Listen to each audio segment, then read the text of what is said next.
Welcome to my channel. ఈరోజు అమ్మ వంటల రుచులు హెల్దీ అండ్ టేస్టీ రెసిపీ కొర్రల ఉప్మా ఏ విధంగా తయారు చేయాలో చూద్దాం. తయారు చేయడానికి కావలసిన పదార్థములు: అరకప్పు కొర్రలను వాష్ చేసుకుని 1.5 కప్పు వాటర్లో రాత్రంతా నానబెట్టుకుని ఉంచుకోవాలి.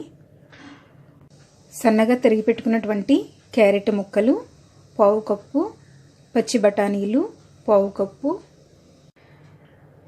తరిగి పెట్టుకున్న ఉల్లిపాయ 1, అల్లం తురుము 1 టీ స్పూన్, కరివేపాకు కొద్దిగా, తరిగి పెట్టుకున్న పచ్చిమిరపకాయలు 2 లేదా 3, కొత్తిమీర కొద్దిగా, నూనె 2 టేబుల్ స్పూన్స్, పోపు దినుసులు శనగపప్పు, మినప్పప్పు, ఆవాలు, జీలకర్ర, ఎండుమిరపకాయలు ఇవి 1 టేబుల్ స్పూన్, ఉప్పు రుచికి సరిపడినంత. ముందుగా స్టవ్ మీద ఒక మట్టి పాత్రను పెట్టుకొని నూనె వేసుకోవాలి. నూనె కొంచెం వేడైన తర్వాత పోపు దినుసులను వేసి వేయించుకోవాలి.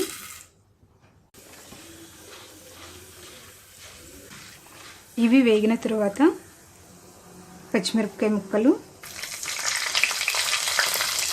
ఉల్లిపాయ ముక్కలు, కరివేపాకు, అల్లం తురుమును వేసుకోవాలి. కలుపుతూ కొంతసేపు వేయించుకోవాలి. మీరు కావాలనుకుంటే 1 టేబుల్ స్పూన్ నూనె, 1 టేబుల్ స్పూన్ నెయ్యి వేసుకొని కూడా తయారు చేసుకోవచ్చు.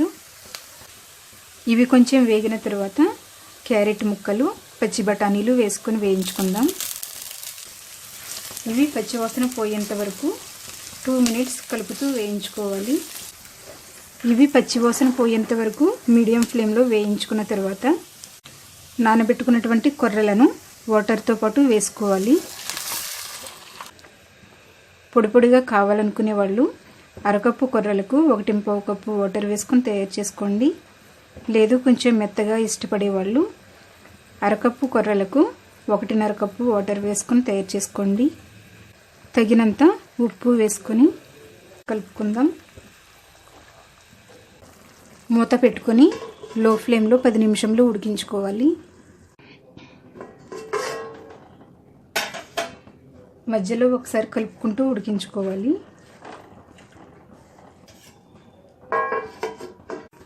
పది నిమిషాలు ఉడికించుకున్న తర్వాత ఉడికిందో లేదో చూద్దాం.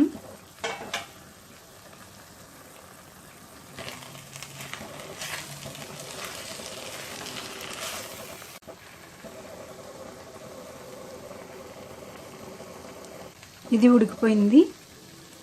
కొత్తిమీర వేసుకుందాం.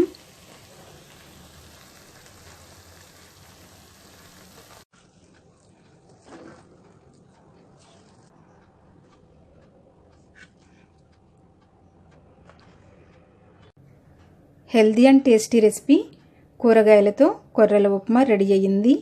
ఇది ఆరోగ్యానికి చాలా మంచిది. మీరు కూడా మీ ఇంట్లో తయారు చేసుకుని ఫీడ్బ్యాక్ పంపించండి. ఈ వీడియో మీకు నచ్చినట్లయితే లైక్ చేయండి, మీ ఫ్రెండ్స్కి షేర్ చేయండి. మరిన్ని వంటల కోసం నా ఛానల్ని సబ్స్క్రైబ్ చేసుకోండి. Thank you for watching.